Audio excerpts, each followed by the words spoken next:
నమస్తే, చేతన వార్తలకు స్వాగతం. నేను ఉద్దండం చంద్రశేఖర్. చెరువులను చెరబడితే ఉక్కుపాదంతో అణచివేస్తామని తెలంగాణ సీఎం రేవంత్ రెడ్డి హెచ్చరించారు. ఫామ్ హౌస్ల పేరుతో నిర్మించిన అక్రమ కట్టడాలను ఎట్టి పరిస్థితుల్లోనూ కూల్చివేస్తామన్నారు. సర్కారును ప్రభావితం చేసేంత వ్యక్తులు దీని వెనుక ఉన్నా అస్సలు పట్టించుకోబోనని రేవంత్ రెడ్డి అన్నారు. హరే కృష్ణ హెరిటేజ్ టవర్ శంకుస్థాపన సభలో సీఎం ఈ వ్యాఖ్యలు చేశారు. భవిష్యత్ తరాలకు ప్రకృతి సంపదను అందించాలన్న మంచి సంకల్పంతోనే కొన్ని కఠిన నిర్ణయాలను తీసుకుంటున్నామని ఆయన అన్నారు. హైడ్రా ఏర్పాటు వెనుక భగవద్గీత స్ఫూర్తిగా ఉందని రేవంత్ రెడ్డి చెప్పారు. సీనియారిటీ కన్నా ప్రజాదరణే ముఖ్యమన్నారు ఏపీ సీఎం చంద్రబాబు. ఎన్టీఆర్ భవన్లో సీనియర్ నేతలతో సమావేశమైన ఆయన యువరక్తంతో తెలంగాణలో ముందుకు వెళ్తామన్నారు. నేతల పనితీరును బట్టి పదవులు ఇస్తామన్నారు. కేవలం ఆఫీసుకు వచ్చిపోతే పార్టీ పటిష్టం కాదని సీనియర్ నేతలపై ఆయన ఫైర్ అయ్యారు. త్వరలోనే ఆన్లైన్ ద్వారా సభ్యత్వ నమోదు ప్రక్రియ ప్రారంభిస్తామన్నారు. రాష్ట్రంలోని పార్టీ కమిటీలన్నీ రద్దు చేస్తామని చంద్రబాబు అన్నారు. కాంగ్రెస్ పార్టీ మాయమాటలతో రైతులను మోసం చేసిందని బీజేపీ రాష్ట్ర ఉపాధ్యక్షులు వెంకటేశ్వరరావు విమర్శించారు. నెమ్మికల్లోని హయతీ గార్డెన్లో ఆత్మకూరు ఎస్ మండలం చివేముల మండల ముఖ్య కార్యకర్తల సమావేశం నిర్వహించారు. ఈ సందర్భంగా వెంకటేశ్వరరావు మాట్లాడుతూ సెప్టెంబర్ మొదటి వారం నుంచి అక్టోబర్ 15వ తేదీ వరకు రాష్ట్రంలో పార్టీ సభ్యత్వ నమోదు ప్రక్రియ ఉంటుందన్నారు. అసెంబ్లీ కన్వీనర్ కర్ణాటి కిషన్, నరసింహ, వీరేంద్ర, ఎండి అదీబ్, మండలాధ్యక్షులు తదితరులు పాల్గొన్నారు.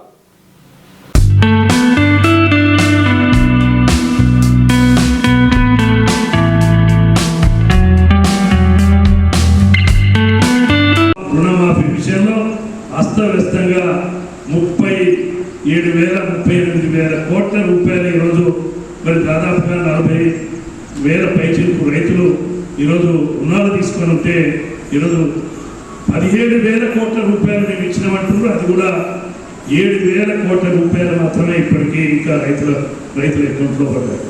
అంటే ఈరోజు రుణమాఫీ ఇష్యూలో స్పష్టత లేదు. రోజు తిరిగి మాట్లాడుతున్నారు మంత్రులు కానీ ముఖ్యమంత్రి కానీ. మరి అదే కాకుండా ఈరోజు పత్రికల్లో చూస్తే సెల్ఫ్ డిక్లరేషన్ ఇవ్వాలి. ఈరోజు అంటే అధికారం ఉన్నది ఎందుకు? ఆ వ్యవస్థ గతంలో రైతులను ఆన్లైన్లో చేసింది. ఎన్ని ఎకరాలు ఎవరికి ఉంది, బ్యాంకులో రుణాలు తీసుకుంటే వాళ్ళ సెల్ నెంబర్లతో సహా ఏ బ్యాంకులో ఎంత రుణం తీసుకున్నారనే పేరుతో సహా ఉంది. అంటే కాలయాపన చేయడం, రైతులను రుణమాఫీ చేస్తామని మోసం చేయడం జరిగింది. ఆగస్టు అయిపోయింది, ఇక నాటు పెట్టేది లేదు. మొదటి పంట వానాకాలం వేసే పంటల కార్యక్రమం అయిపోయింది. కానీ రైతు బంధు ఇంతవరకు పడలేదు. రైతుకు 10,000 రూపాయలు కేసీఆర్ ప్రభుత్వం ఇస్తుంటే 15,000 ఇస్తామని చెప్పారు. కౌలు రైతులకు 15,000 ఇస్తామని చెప్పారు. రైతులకు 500 రూపాయలు బోనస్ ఇస్తామని చెప్పారు. కానీ రైతులకు ఇచ్చిన హామీల్లో ఏ ఒక్క హామీని కూడా అమలు చేయని ప్రభుత్వం రెడ్డి గారి ప్రభుత్వం. అందుకే ఈరోజు చర్చ జరుగుతుంది. ప్రధానంగా ఈరోజు టీఆర్ఎస్కు కాంగ్రెస్కి ఏం తేడా లేదు అనేది. అందుకే ఈరోజు ఆల్టర్నేటివ్ బీజేపీ కావాలనేది మరి ఎప్పుడు వస్తుంది? మనం సభ్యత్వానికి వెళ్ళినప్పుడు కానీ 5-10 నిమిషాలు ఆ ఇంట్లో ఇప్పుడు జరుగుతున్న రాజకీయ పరిణామాల మీద ఇంకా ఏమన్నా తేడా వచ్చిందా? పోలీసులు అనారోగ్యంతో యశోద హాస్పిటల్లో చికిత్స పొందుతున్న బీఆర్ఎస్ పార్టీ సీనియర్ నేత బాలకృష్ణారెడ్డిని సూర్యాపేట ఎమ్మెల్యే జగదీష్ రెడ్డి పరామర్శించారు. ఉమ్మడి నల్గొండ నాయకులతో కలిసి ఆసుపత్రికి వెళ్లిన ఆయన బాలకృష్ణారెడ్డిని పరామర్శించి మెరుగైన వైద్యం అందించాలని డాక్టర్లకు సూచించారు. ధైర్యంగా ఉండాలని ఆయన కుటుంబ సభ్యులకు భరోసా ఇచ్చారు. సూర్యాపేట జిల్లా నడిగూడెం మండల కేంద్రంలోని రైతు వేదికను కోదాడ వ్యవసాయ సహాయ సంచాలకులు ఎల్లయ్య ఆకస్మికంగా తనిఖీ చేశారు. ఈ సందర్భంగా రైతుల నుంచి ఆయన ఫిర్యాదులు స్వీకరించారు. యూరియాను పక్క జిల్లాలకు తరలిస్తే చర్యలు తప్పవని డీలర్లను హెచ్చరించారు. ప్రభుత్వం నిర్ణయించిన ధరకే రైతులకు విక్రయించాలన్నారు. కార్యక్రమంలో మండల వ్యవసాయ అధికారి దేవప్రసాద్, ఏఈలు, రైతులు, డీలర్లు పాల్గొన్నారు.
ఎల్లయ్య వ్యవసాయ సంచాలకులు కోదాడు.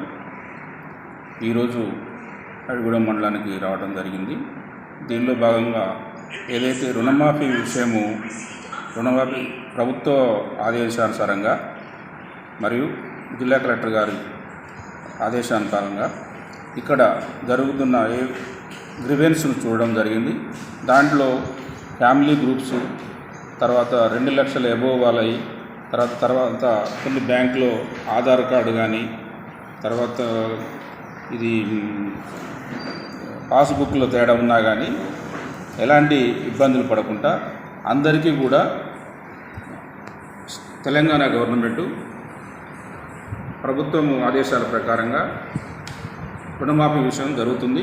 కానీ ఇలాంటి అపోహలు కానీ పడకుండా అందరికీ రుణమాఫీ సరి అయిన పద్ధతిలో జరుగుతుంది. దీనికి కట్ ఆఫ్ డేట్ అనేది ఇంకా రాలేదు. రైతులు దీన్ని గమనించవలసిందిగా మనవి చేస్తున్నాం. శ్రీకృష్ణుని జీవితం మానవాళికి గొప్ప సందేశమని కౌన్సిలర్ గండూరి పావని కృపాకర్ దంపతులు పేర్కొన్నారు. సూర్యాపేటలోని విద్యానగర్ 45వ వార్డులో అంగన్వాడీ కేంద్రం ఆధ్వర్యంలో కృష్ణాష్టమి వేడుకలు ఘనంగా నిర్వహించారు. ఈ సందర్భంగా చిన్నారులు శ్రీకృష్ణుడు గోపికల వేషధారణలో సందడి చేశారు. కన్నుల పండుగగా సాగిన ఈ వేడుకల్లో ఉట్టి కొట్టడం, పరుగు పందాల వంటి ఘట్టాలు విశేషంగా ఆకట్టుకున్నాయి. గీతలో శ్రీకృష్ణుడు మానవ జీవన పరమార్థాన్ని వివరించారని పావని కృపాకర్ పేర్కొన్నారు. కార్యక్రమంలో అంగన్వాడీ టీచర్ మల్లీశ్వరి, ఉమామహేశ్వరి, సంధ్య, నవనీత, జ్యోతి, దివ్య, మృదుల, పద్మ, భిక్షం, సందీప్ తదితరులు పాల్గొన్నారు.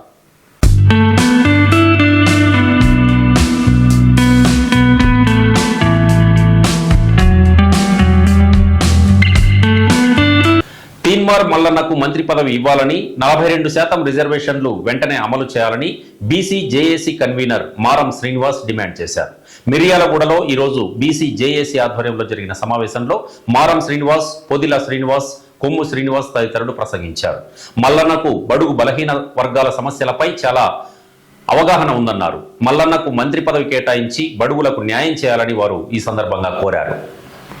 మోతే మండల పరిధిలోని అన్నారిగూడెం గ్రామానికి చెందిన చింతలపాటి రవి కౌండిన్య గౌడ సంఘం సూర్యాపేట జిల్లా కార్యదర్శిగా ఎన్నికయ్యారు. ఈ మేరకు జాతీయ వ్యవస్థాపక అధ్యక్షులు ప్రసాద్ గౌడ్ చేతుల మీదుగా ఆయన నియామక పత్రాన్ని అందుకున్నారు.